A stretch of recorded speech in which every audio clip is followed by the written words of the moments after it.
Occasion ఏదైనా location ఎక్కడైనా తెలుగువారి వేడుక అంటే ఆలివ్ మిఠాయి ఉండాల్సిందే. మిఠాయి అంటే ఆలివ్. అందరికీ నమస్కారం. నేను Swarupa Potlapalli. Welcome to Suman TV.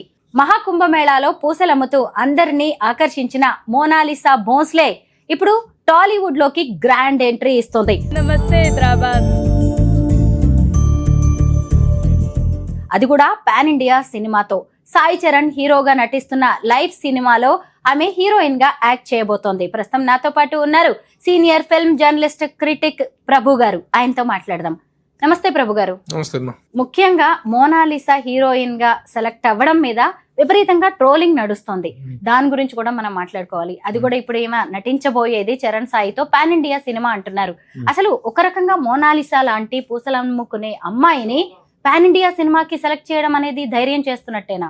Pan India cinema అనేటువంటిది అంటే చిన్న సినిమా పాన్ ఇండియా రేంజ్ లో రిలీజ్ అవటం, అన్ని భాషలో రిలీజ్ అవటం అనేటువంటిది దాని కాల్డ్ పాన్ ఇండియా ఫిల్మ్. ఆ అమ్మాయికి వచ్చినటువంటి పాపులారిటీ ఆ మహాకుంభమేళలో పూసలు అమ్ముకుంటూ తిరుగుతున్న అమ్మాయి మీద ఎవరో ఒక వీడియో తీస్తే ఆ వీడియో వైరల్ అయ్యి అది అలా వైరల్ అయిపోయి దేశం అంతా అమ్మాయి పేరు మారుమోగిపోయింది. సో అలాంటి అమ్మాయిని పెట్టుకున్నప్పుడు తీసుకునే సబ్జెక్ట్ ఎట్టాక్ ఏదో లైఫ్ కాంట్రాక్ట్ దీనికి సంబంధించినటువంటిది, సాఫ్ట్వేర్ కు సంబంధించి ఇట్స్ దేర్ ఎవ్రీవేర్. కాబట్టి దాన్ని expanding to other languages. So దాని ప్రయోగం అనుకోవచ్చు, లేకపోతే సాహసం అనుకోవచ్చు. ఏదేమైనా ఆ అమ్మాయితో ఒక సినిమా చేస్తారనేటువంటి దాని మీద ఈ ట్రాలింగ్ ఏంటనేటువంటిది మాత్రం నాకు అర్థం కాలేదు. లైఫ్ సినిమా ప్రారంభోత్సవానికి అమ్మాయి హైదరాబాద్ వచ్చింది. ఆమె మాట్లాడింది కూడా మీడియాతో. అసలు ఆ వీడియోస్ కింద కామెంట్స్ చూస్తే ఆశ్చర్యం వేస్తుంది. ఇంతకు మించిన ఫిగర్ దొరకలేదా? టాలీవుడ్ లో హీరోయిన్స్ కరువయ్యారా? బాలీవుడ్ బామలు సరిపోవట్లేదా? అసలు పూసలు అమ్ముకునే అమ్మాయి హీరోయిన్ ఏంటి? అసలు కామెంట్స్ చూస్తే ఆశ్చర్యం వేస్తుంది. మీరేమంటారు? పూసలు అమ్ముకున్న అమ్మాయి హీరోయిన్ అని పట్టం ఏంటి అనేటువంటిది ఎంత ఫూలిష్ క్వశ్చన్, ఎంత ఫూలిష్ టాకింగ్. అది ఎవరికి హీరోయిన్ కావడానికి ఇవే అర్హతలు అనేటువంటి పారామీటర్స్ ఏమైనా ఉన్నాయా? ఎవరు ఏ క్యారెక్టర్కి ఫిట్నెస్ అయితే ఆ క్యారెక్టర్ తీసుకుంటారు. పూసలు అమ్ముకునే అమ్మాయి ఇంత మాత్రాన ఎందుకు పూసలు అమ్ముకునే అమ్మాయి అయినా మరి ఆ అమ్మాయి అంత పాపులర్ ఎందుకంటే ప్రత్యేక చాలా ఆకర్షణీయమైన కళ్ళు. ఆ కళ్ళుతోటే వాళ్ళు చూసినప్పుడు వాళ్ళు ఏదో అట్రాక్ట్ అయ్యారు. దానికి పర్టికులర్గా కొన్ని యాంగిల్స్ ఉంటాయి ఒక్కొక్క ఆర్టిస్ట్ లో, ఒక కళ్ళలో కానీ ఒక్కొక్క దీంట్లో ఒక మెరుపు ఉంటుంది. ఆ పాయింట్ ఆఫ్ వ్యూలో అమ్మాయిని షూట్ చేశారు, అది పాపులర్ అయింది. ఆ అమ్మాయికి ఒక నేషనల్ వైడ్గా ఒక గుర్తింపు వచ్చింది. సో ఆ క్యారెక్టర్కి అమ్మాయిని సెలెక్ట్ చేసుకున్న దాంట్లో తప్పేంటి? హీరోయిన్ లేరా అంటే నిజంగా లేరు. హీరోయిన్ల కొరత అనేటువంటిది ఎంత ఇదిగా ఉందంటే అంత ఇదిగా ఉంది. చాలా మంది అంతకంటే అందమైన అమ్మాయిలు ఉన్నారు కాదంటలా. కానీ ఈ అమ్మాయికి అనుకోకుండా పాపులారిటీ కలిసి వచ్చిన యాడెడ్ యాక్ట్రేషన్ కదా. అమ్మాయి ఎలా ఉంది అనేటువంటిది పక్కన పెడితే ఆ అమ్మాయికి వచ్చిన పాపులారిటీ అనేటువంటిది, ఆ పాపులారిటీ అనేటువంటి సినిమాకి హెల్ప్ అవుతుందని ఆలోచించుకోవడంలో తప్పే ఉందట. దాంట్లో ఈ అమ్మాయికి పాపులారిటీ ఉంది కాబట్టి చేశారు, అవకాశం ఇచ్చారు, చేస్తుంది. దాంట్లో తప్పే ఉంది. ఆ అమ్మాయిని ట్రోల్ చేయాల్సిన అవసరం ఏంది? ఒక ఆడపిల్లని ఆ విధంగా పట్టుకుని ట్రోల్ చేసి ఇంతకు మించి దొరకలేదా అని అంత అసహ్యంగా లేదు కదా. అమ్మాయి ఎందుకు చేస్తున్నారో నాకైతే అర్థం కావట్లేదు. మానవ నైజం అనేటువంటిది రోజు రోజుకి ఎంత వికృతంగా తయారవుతుందంటే ఇప్పుడు ఆ అమ్మాయిని ట్రోల్ చేయడం వల్ల ఇలా ఆశిస్తున్నది ఏంటో అర్థం కావట్లేదు. దుర్మార్గంగా తయారవుతున్నారు. ఇంత మించి అందగత్తి లేదా, ఇంతకు మించి నువ్వెవడు అందాన్ని డిఫైన్ చేయడానికి, నువ్వెవడు దీన్ని ఇచ్చేయటానికి, ఒక అందాన్ని కానీ, ఒక బ్యూటీని కానీ, లేకపోతే ఒక అర్హతలను కానీ అలా యాక్చువల్గా బాడీ షేమింగ్ ఎందుకు వచ్చింది? అది అమ్మాయి వాళ్ళది ఒక చిన్న పూసలు అమ్ముకునేటువంటి ఒక జీవనం సాగించేటువంటి చాలా లో ఇదిలో నుంచి జీవన పరిస్థితుల్లోంచి వచ్చారు. అసలు నార్త్ మధ్యప్రదేశ్ అంటేనే చాలా బిలో లివింగ్ స్టాండర్డ్స్ ఉండేటువంటి ప్లేస్ అది. అలాంటి ప్లేస్లో కూడా ఒక బిలో స్టాండర్డ్ ఉన్నటువంటి ఒక ఫ్యామిలీ నుంచి వచ్చి పూసలు అమ్ముకునే అమ్మాయి మీద ఉండాల్సిన కనీసమైన కన్సర్న్ కానీ, సానుభూతి కానీ లేకుండా ఇదేం మొహం, ఇదేం ఫిగరు అని ఎట్లా చేస్తారు? అసలు ఈ సోషల్ మీడియాలో జరుగుతున్న అరాచకాలు ఎవరెవరిని ఆకాశాలకు ఎత్తి పెడుతున్నారు, ఎవరెవరిని ఆకాశాల నుంచి కింద పడేస్తున్నారు అని ఆలోచించుకోవాల్సిన అవసరం. ఇక్కడ మనకు హైదరాబాద్లో ఒక ఆవిడ తిరుగుతూ ఉంటుంది. She mentally retarded. ఆవిడని పట్టుకొని ఆవిడ ముందు కెమెరాలు పెట్టి ఆవిడతో నోటికి వచ్చిందల్లా తిట్టుద్ది, వాడిని తిట్టుద్ది, వీడిని తిట్టుద్ది, ఆడి తిట్టుద్ది, ఎవరిని పడితే వాడిని నోటికి వచ్చిందని మాట్లాడు. లోకులు కాకుల ఆంటీ అనేటువంటి పేరు పెట్టి ఆవిడని పట్టుకొని ఆవిడ చుట్టూ కెమెరాలు పెట్టి ఎంత హైలైట్ చేశారు, ఎంత బస్సు పట్టించారు. తర్వాత అంటే ఈ అమ్మాయి రావటాన్ని కానీ, ఈ అమ్మాయి అర్హతను కానీ క్వశ్చన్ చేయడానికి మీరు ఎవరు రాస్తారు? ప్రభు గారు, సోషల్ మీడియా అనేది ఎవరినైనా సరే రాత్రికి రాత్రే స్టార్ ని చేయగలదు. ఇప్పుడు అలా సోషల్ మీడియా ద్వారా ఈ అమ్మాయి స్టార్ అయిపోయింది. అదే ఇప్పుడు హీరోయిన్ అవ్వడానికి ఈమెకి ఒక అర్హతగా మారిందంటారా? అంతే, డెఫినెట్ గా. సినిమా హిట్ అవ్వడానికి సినిమా హిట్ అవ్వడానికి దర్శకుడు చెప్పిన కథ అవసరం. ఒక క్యారెక్టర్కి ఎన్ని కావడానికి కావాల్సింది ఆ పాత్రలో చేయాల్సినటువంటిది. ఆ పాత్రకు చిన్న యాడెడ్ పాపులారిటీ కావాలి, దాన్ని తీసుకున్నారు. దాంట్లో తప్పేంటి? అది సినిమా హిట్ ఫట్టా అనేటువంటిది రేపు రిలీజ్ అయిన తర్వాత దర్శకుడు ఎంత బాగా తీశాడు, సినిమాలో ఎంత మంచి ఎంగేజింగ్ కంటెంట్ ఉందనేటువంటిది సినిమా డిసైడ్ చేసిన తర్వాత నువ్వు ఈ అమ్మాయిని కాకుండా పెద్ద అగ్రతారణ ఎవరైనా తీసుకొచ్చి సినిమాల విషయం లేకపోతే ఆడదు కదా. కాబట్టి అది సినిమా కంటెంట్కి సంబంధించిన విషయం కానీ ఈ అమ్మాయి ప్రెజెన్స్కి సంబంధించినటువంటి విషయం కాదు కదా. ఒక రూరల్ బ్యూటీ, ఒక నాటు బ్యూటీ, ఒక పల్లెటూరు అమాయకత్వపు అందం, ఆ అందాన్ని తెచ్చి తన సినిమాలో వాడుకుందామని చూశారు. ఆ పాత్రను ఆ విధంగా డిజైన్ చేసుకున్నారు. కనీసం రిలీజ్ అయిన దాకైనా వెయిట్ చేయాలిగా. అసలు దీనికి అర్హత ఏంటి? అది ఇది అని చెప్పి ఆడపిల్ల మీద చేసేటువంటి ఆ వెర్బల్ అటాక్ అనేటువంటి చాలా దుర్మార్గం. అంటే అసలు సింపతి చూపిస్తున్నామా మోనాలిసా మీద? సింపతి కాదు, ఎందుకంటే అసలు సింపతి ఎందుకు అంటున్నా నేను. ఒకళ్ళ మీద ఒకళ్ళు అమ్మాయి మీద సింపతి చూపించాల్సిన అవసరం ఏంటి? ఆ అమ్మాయికి వచ్చిన అవకాశానికి, ఆ అమ్మాయికి వచ్చిన అప్లిఫ్ట్కి చేతనైతే అభినందించు, లేకపోతే లేదు. కానీ ఆ అమ్మాయికి ఇతరత్ర ఏదైనా బిహేవియర్లో తప్పులు ఉంటే అది ఏదైనా తర్వాత కోర్సులు చెప్పచ్చు. కానీ అసలు ఆ అమ్మాయి ఉనికిని, ఆ అమ్మాయి ఎగ్జిస్టెన్స్ని ప్రశ్నించి దాన్ని ట్రాల్ చేయటం ఏంటి? ఏమైనా కనీసం నాకు బుద్ధి జ్ఞానం ఉందా? కనీసమైనటువంటి సానుభూతి కానీ హ్యూమన్ టచ్ అయినా ఉందా వీళ్ళు చేస్తున్నటువంటి పనుల్లో? 3 decades నుంచి మీరు ఫిల్మ్ జర్నలిస్ట్ గా ఉన్నారు. టాలీవుడ్ నే కాదు, బాలీవుడ్ ని, అనేక రకాలైన సినీ రంగాలని మీరు చూశారు. అయితే హీరోయిన్ అంటే మనకంటూ కొన్ని బెంచ్ మార్క్ క్వాలిఫికేషన్స్ ఉన్నాయి ఖచ్చితంగా. ఇప్పుడు హీరోయిన్ అంటే చాలా మందిని చూస్తూనే ఉన్నాం. తెల్లతోలు అంటారు, లేదంటే లాంగ్వేజ్ స్కిల్స్ అంటారు, లేదు అంటే కనీసం యాక్టింగ్ స్కిల్స్ అయినా ఉండాలి కదా. మరి మోనాలిసాకి ఇందులో ఏమున్నాయి? అంటే ఇన్నాళ్ళుగా మనం హీరోయిన్స్ అంటూ కొన్ని మనం క్యారెక్టరైజేషన్ పెట్టుకున్నాం కదా, వాళ్ళకంటూ కొన్ని పాయింట్స్.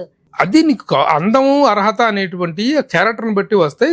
ఇప్పుడు కోడి రామకృష్ణ గారు ఉన్నారు, ఎలాంటి మనుషులను తీసుకొచ్చేసి రాళ్ళలాగా కూర్చునే వాళ్ళని తీసుకొచ్చి ఎక్స్ప్రెషన్లను తీసుకొచ్చి కూర్చోబెట్టి వాళ్ళతో చేయించుకున్నారు. వాళ్ళు పెద్ద పెద్ద నటులు, ఒక రామిరెడ్డి కానీ ఎంతో మంది, మన కాస్ట్యూమ్స్ కృష్ణ కానీ, వాళ్ళకి ఏమన్నా నటన గురించి ఏమన్నా తెలుసా?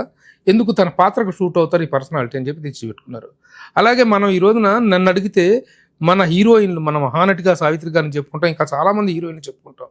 కానీ ద రియల్ హీరోయిన్ ఎవరు అంటే మహానటి వాణిశ్రీ గారు. ఎందుకో చెప్పమంటారా?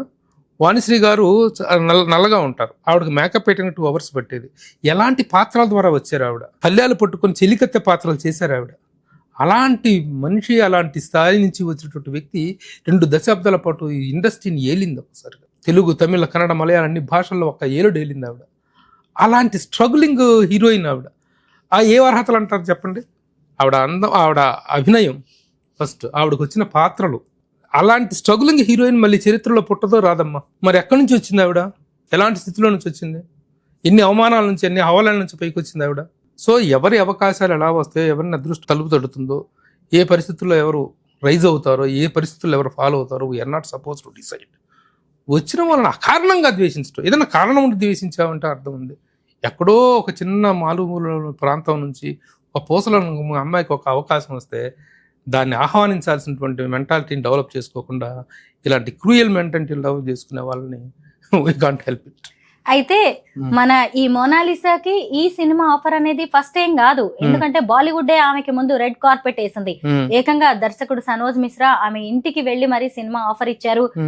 ది డైరీ ఆఫ్ మణిపూర్ లో కూడా సినిమాలో హీరోయిన్ గా అవకాశం ఇచ్చారు. అలాగే మలయాళంలో కూడా నాగమ్మ అనే సినిమాలో ఆమె యాక్ట్ చేస్తుంది. ఇప్పుడు అలా చూసినప్పుడు ఇది 3వ సినిమా అనుకోవాలి. అంటే ఎప్పుడు కూడా కొత్తదనానికి, అలాగే ఛాలెంజెస్ కి మన టాలీవుడ్ రెడీగానే ఉంటుంది. దీన్ని కూడా కొత్త ఛాలెంజ్ గా అనుకోవచ్చు కదా. Yes, of course. నేను చెప్తున్నా కదా, ఎవరికి అవకాశాలు ఎలా వస్తాయి. అమ్మాయికి 2 సినిమాలు అక్కడ వచ్చినాయి, అవి ఎంతవరకు ఏదని తెలియదు. ఒకవేళ సినిమా బాలైతే అమ్మాయి పోతుంది. దానికి మనం ఆదిలోనే హంసపాద్ అన్నట్టు శుభం పలకరా అంటే పెళ్లి కూతురు ముందు ఎక్కడనేది అన్నాడు సామెతలాగా. Let us welcome the things, స్వాగతిద్దాం. అంటూ తేడాలు వస్తే వాళ్ళు వెళ్ళిపోతారు. అసలు ఆ అమ్మాయి అర్హతలను కానీ, ఆ అమ్మాయి ఎగ్జిస్టెన్స్ని కానీ, ఆ అమ్మాయి అందాన్ని కానీ కామెంట్ చేసే, అందంగా అయితే బ్యాడ్గా ఏమి లేదు. ఆ అమ్మాయి లాంగ్వేజ్ మీద కూడా కామెంట్ చేస్తున్నారు. ఆ అమ్మాయి లాంగ్వేజ్కి ఏమైంది? ఒక రూరల్ ఏరియా నుంచి, ఇప్పుడు తెలంగాణ మారుమూల ప్రాంతాల నుంచో, లేకపోతే శ్రీకాకుళం ఉత్తరాంధ్ర ప్రాంతం నుంచి ఒక మారుమూల పల్లెటూరు నుంచి వచ్చినాక అమ్మాయి భాష ఎలా ఉంటుంది? తెలుగుని అంత స్వచ్ఛందంగా మాట్లాడుద్దా? మాట్లాడలేదు కదా. 9 రాష్ట్రాలు 10 రాష్ట్రాలు అధికార భాషగా ఉన్నటువంటి హిందీ రకరకాల ప్రాంతాల్లో రకరకాల యాసలతో వెళ్తుంది. అందుట్లో ఒక డౌన్ ట్రాడన్ సొసైటీ నుంచి వచ్చిన అమ్మాయి భాష ఎలా ఉంటుంది? దాన్ని కూడా ట్రాల్ చేస్తారా? ఆ పల్లెటూరు అందంలోని, ఆ భాషలోని అందాన్ని, అమాయకత్వాన్ని ఆస్వాదిద్దాం అనుకోవచ్చుగా. So that is my angle of looking into the things. మోనాలిసాకి బ్యాక్గ్రౌండ్ లేదు, డబ్బు లేదు, Hmm. పెద్దగా చదువు లేదు. Hmm. అసలు సినిమా ఇండస్ట్రీ అనేది ఎలా ఉందో మీకు బాగా తెలుసు. Hmm. ఇక్కడ కాస్టింగ్ కౌచ్ లాంటివి ఉంటాయి, విపరీతమైన అన్హెల్దీ కాంపిటీషన్ ఉంటుంది, ఈర్ష్య ద్వేషాలు ఉంటాయి, మోసం ఉంటది. అప్పటికే మోనాలిసాని కూడా బాలీవుడ్ లో కొంత మోసం చేయాలనే ప్రయత్నాలు కూడా జరిగాయి. Hmm. ఇక మీదట మోనాలిసా ఈ ఇండస్ట్రీలో నిలదొక్కుకోవాలి అంటే ఎలాంటి జాగ్రత్తలు తీసుకోవాలి? ఇప్పుడు ఎందుకంటే ఆ అమ్మాయి హైలీ డిమాండ్ మీద వచ్చింది, ఆ అమ్మాయిని ఎత్తుక్కుంటే అవకాశం లేదు తప్ప ఆ అమ్మాయి అవకాశం వెనకాల పరిగెత్తుకు రాలేదు. కాబట్టి ఇప్పుడు ఆ అమ్మాయి అవకాశం కోసం ఏదో తను తాను ఈల్డ్ చేసుకోవాల్సిన అవసరం లేదు, ఎక్కడా లొంగాల్సిన అవసరం లేదు. ఎదవేషాలు చాలా ఉంటాయి ఇండస్ట్రీలో, కాదంటలా నేను. ప్రతి ఎదవా ట్రై చేసేవాడే. ముందు భవిష్యత్తు ఎలా ఉంటుంది, తన క్యారెక్టర్ని కాపాడుకోవటం అంటే తన మీద ఉంటుంది. అసలు క్యారెక్టర్ అంటే ఏంటో కూడా తెలియనంత అమాయకత్వ ఇదిలో ఉన్నటువంటి వ్యక్తి. ఆ అమ్మాయిని గురించి పెద్ద పెద్ద విషయాలు మనం మాట్లాడుకోవడం కూడా అవసరం లేదు. ఫస్ట్ నుంచి చక్కని అవకాశం వచ్చింది, దాన్ని సద్వినియోగం చేసుకుని ఏదైనా పెద్ద స్థాయికి వెళ్తే అభినందిద్దాం. ముఖ్యంగా యాక్టింగ్ అనేది బాగుంటే ఖచ్చితంగా ఆమెని అమాయకత్వం acting, she need not act, just she can present how she is. తను ఎలా ఉందో అలా ప్రజెంట్ అయితే ఆ చెప్పిన డైలాగ్ ఇది చెప్పేస్తే సరిపోతుంది. ఇప్పుడు చెప్తున్నది నార్త్ నుంచి వస్తున్న హీరోయిన్లు అందరూ తెలుగుని స్వచ్ఛంగా ఎగదీసి మాట్లాడుతున్నారు. ఎవరు మాట్లాడుతున్నారు? 1-2 సినిమాలు చేసేటప్పుడు వాళ్ళ పాత్రలకు వాళ్ళే డబ్బింగ్ చెప్పుకునే స్థాయికి ఎదుగుతున్నారు, భాష నేర్చుకుంటున్నారు. ఈ అమ్మాయి కూడా అలా కావచ్చు. ఇప్పుడు ఏ భాషలో చెప్పినా డబ్బింగ్ అనేటువంటి గొప్ప సౌలభ్యం ఉంది కదా, అంతే. ఈ భాషతో ఏం సంబంధం? సినిమా ఇండస్ట్రీని అవపోసన పెట్టిన మీలాంటి సీనియర్ జర్నలిస్ట్ నిజంగా పూసలు అమ్ముకునే మోనాలిసాని ఇంత సపోర్ట్ చేయడం, ఆమె ఎలా ఉండాలి, ఇండస్ట్రీ ఆమెను ఇంకా ఎలా ఉపయోగించుకోవచ్చు అని నిజంగా అద్భుతంగా వివరించారు. అసలు ఈ పాజిటివ్నెస్ అనేది అందరిలో ఉండాలి. కామెంట్స్ పెట్టే వాళ్ళు కూడా ఒక రకంగా ఆలోచించి ఒక్క అవకాశం ఇచ్చి చూడడంలో అయితే తప్పలేదని. ఎవరు ఆ కామెంట్స్ ని కేర్ చేయాల్సిన అవసరం ఏంటి? ఈ సపోర్ట్ చేసినందుకు నా మీద కూడా కామెంట్స్ పెడతారు. Don't care, we don't even look in to it. కాబట్టి కామెంట్లు పెట్టే వాళ్ళ యొక్క మానసిక స్థితి మీద కూడా మనం సానుభూతి చూపిద్దాం. మోనాలిసా మీద కాదు చూపించాల్సింది సానుభూతి, అమ్మాయి మీద కాదు, ఇలా మానసిక వైక్లభ్యం మీద చూపించాలి సానుభూతి. బాగుంది ప్రభు గారు, చాలా బాగా చెప్పారు. ఎందుకంటే మోనాలిసా నిజమే సినిమా హీరోయిన్ అంటే ఇలా ఉంటుందా అని చాలా మందికి కూడా ఇలాంటి క్వశ్చన్స్ కామెంట్స్ వస్తున్నాయి. అందరూ కామెంట్ చేయకపోయినా ఈరోజు మీరు ఇచ్చిన అనాలిసిస్ చూసి ఖచ్చితంగా వాళ్ళ ఆలోచన ధోరణి కూడా మారుతుంది అనుకుంటున్నాం. టాలీవుడ్ లో ఇంకా ఇలాంటి అవకాశాలు ఆమెకి ఎన్నో వస్తాయి. ఏదైనా సరే టాలెంట్ ఉంటే టాలెంట్ ని ఆపే శక్తి ఎవరికి లేదు. థ్యాంక్ యూ సో మచ్ ప్రభు గారు. Thank you.